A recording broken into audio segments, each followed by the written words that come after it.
Dear students, আশা করি তোমরা সকলেই ভালো আছো। আজ আমি তোমাদের ভৌতবিজ্ঞান বা প্রকৃতিবিজ্ঞানের সাজেশন শেয়ার করব। দেখো, তোমাদের পাঠ্য বইয়ের ভৌতবিজ্ঞানের প্রথম অধ্যায়টি হলো পরিবেশের জন্য ভাবনা।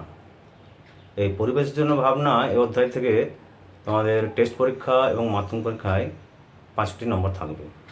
এই 5 নম্বর তোমরা যাতে খুব সহজেই পেতে পারো, তার জন্য আজ আমি এই অধ্যায়ের কিছু গুরুত্বপূর্ণ প্রশ্ন শেয়ার করছি, যেগুলি থেকে তোমরা 100% কমন পেয়ে যাবে। এই অধ্যায়ের প্রথম প্রশ্নটি রয়েছে, ওজোন স্তরকে প্রাকৃতিক সৌর পর্দা বলা হয় কেন, ব্যাখ্যা করো। দ্বিতীয় প্রশ্ন রয়েছে, মিথেন হাইড্রেট কী। 3 নম্বর প্রশ্ন আছে, জীবাশ্ম জ্বালানি বলতে কী বোঝায়।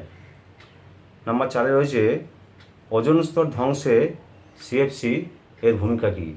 পরের প্রশ্ন রয়েছে, ফায়ার আইস এর সংকেত লেখো। এর থেকে কিভাবে মিথেন গ্যাস পাওয়া যায়। পরের প্রশ্ন রয়েছে, মানব স্বাস্থ্য ও পরিবেশের উপর ওজোন স্তর ক্ষয়ের ক্ষতিকারক প্রভাব লেখো। পরের প্রশ্ন, কোনো জ্বালানির তাপন মূল্য বলতে কী বোঝায়, ইহার এসআই একক লেখো।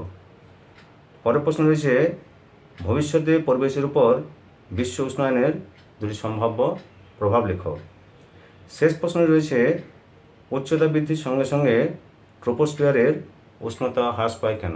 মাত্র কয়েকটি প্রশ্নের উত্তর তোমরা সঠিকভাবে তৈরি করলে পরিবেশ জন্য ভাবনা এই অধ্যায় থেকে 5-এ 5 নম্বর খুব সহজেই পকেটে ভরতে পারবে। যদি ভিডিওটি ভালো লাগে তাহলে লাইক করবে, ভিডিওটি তোমাদের বন্ধুদেরকে শেয়ার করবে, আর তোমাদের যে কোনো রকম প্রশ্নের জন্য কমেন্ট বক্সে লিখে অবশ্যই জানাবে। যে সমস্ত স্টুডেন্টস আমার চ্যানেল নতুন দর্শক, তাদেরকে বলবো যে মাধ্যমিকের 7টি বিষয়ের গুরুত্বপূর্ণ সাজেশনগুলি কমন পাওয়ার জন্য আমার চ্যানেলটিকে অবশ্যই সাবস্ক্রাইব করে রাখবে। নমস্কার।